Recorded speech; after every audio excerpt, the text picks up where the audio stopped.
नेपाल में बवाल है। बालन शाह के फैसलों से महंगाई चरम पर है।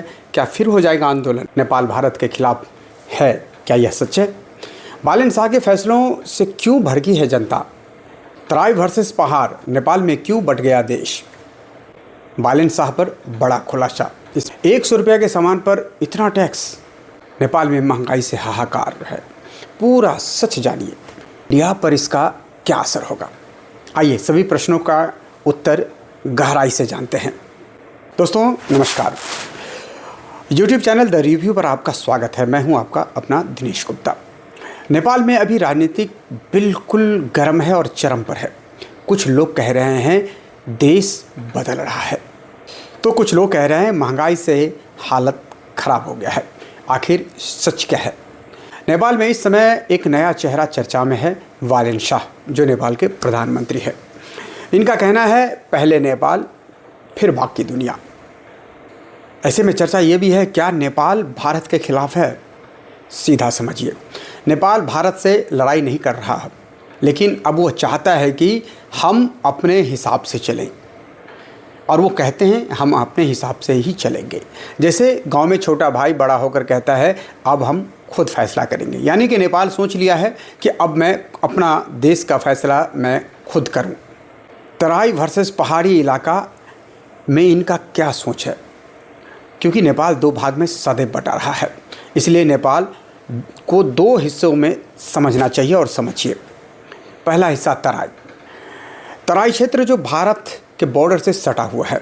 यहाँ के लोग भारत से व्यापार पर ज़्यादा निर्भर है। रोज़मर्रा का सामान भारत से आता है। सामान महंगा हो गया है, खासकर व्यापारी और मध्यम वर्ग बिल्कुल बालन शाह से नाराज़ है, सरकार के फैसले से नाराज़ है। इसलिए तराई क्षेत्र का सोच यही है कि हमारा बहुत नुकसान हो रहा है। पहाड़ी क्षेत्र जो काठमांडू और काठमांडू से ऊपर के इलाके हैं, जो पहाड़ों में रहते हैं, यहाँ के लोग नेशनलिज्म यानी देश पहले सोचते हैं। यहाँ की सोच देश मजबूत होना चाहिए, बाहरी निर्भरता कम होनी चाहिए। इसलिए और सबसे बड़ी बात यह है कि तराई के विपरीत इनका विचार सदैव रहा है। यहाँ सपोर्ट ज़्यादा है, खासकर युवा वर्ग बालन के साथ खड़े हैं। सीधा समझिए, तराई रोटी रोजगार की चिंता, पहाड़ देश की ताकत की चिंता। क्योंकि पहाड़ समृद्ध है, सरकार के द्वारा उन्हें सदैव विशेष ध्यान रखा गया है।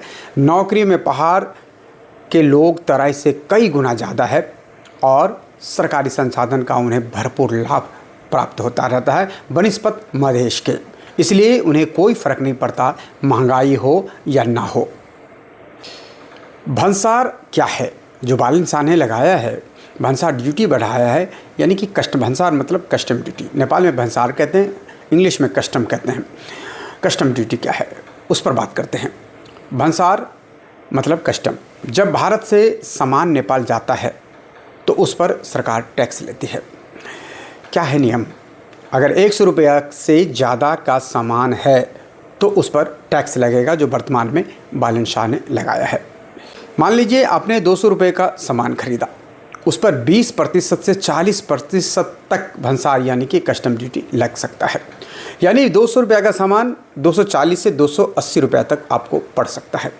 इससे महंगाई कितनी बढ़ेगी अब जानिए।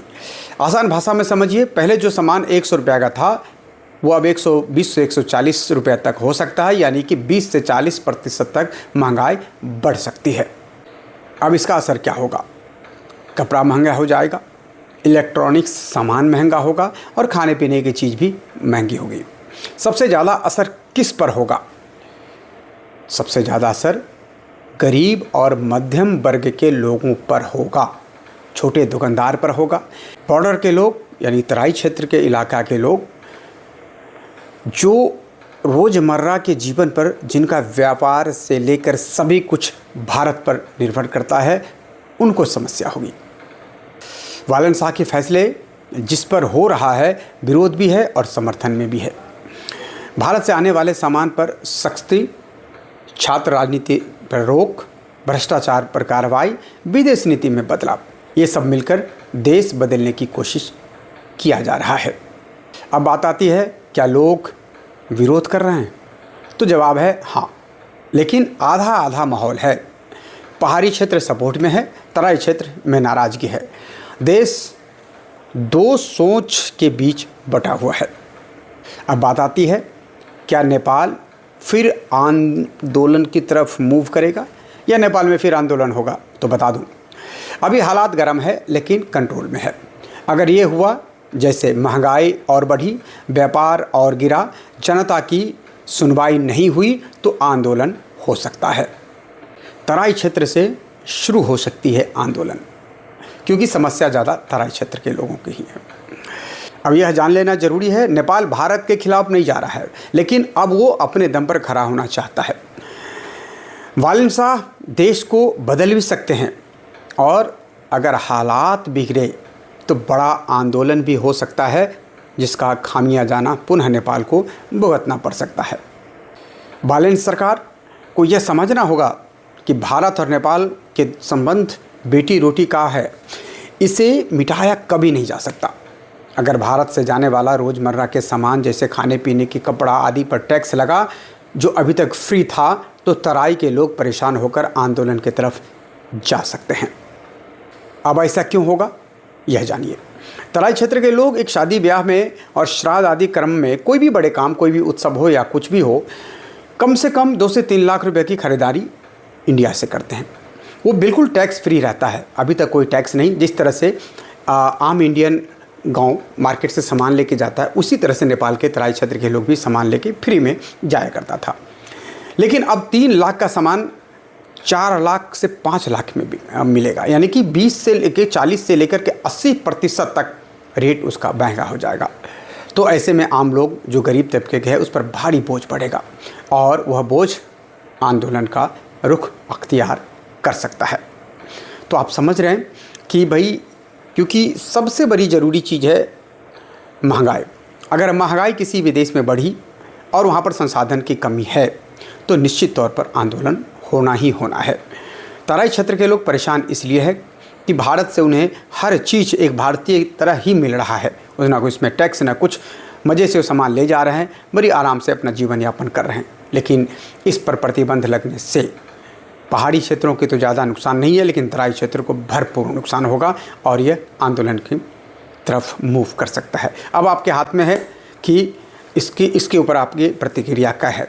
अगर आप समझते हैं, सोचते हैं कि इस पर कुछ ऐसा हो सकता है, कुछ वैसा हो सकता है, तो कमेंट्स में ज़रूर लिखिए और हमें बताइए कि आपके इस पर क्या विचार है। बहुत बहुत धन्यवाद। आशा करता हूं कि आप हमारे इस चैनल को लाइक करेंगे, सब्सक्राइब करेंगे, शेयर करेंगे। वीडियो अच्छा लगा है तो शेयर करते रहिए, और लाइक भी कर लीजिए, सब्सक्राइब भी कर लीजिए। बने रहिए हमारे चैनल के साथ, ताकि आपको हर एक नया अपडेट प्राप्त होते रहे। जय हिंद, नमस्कार।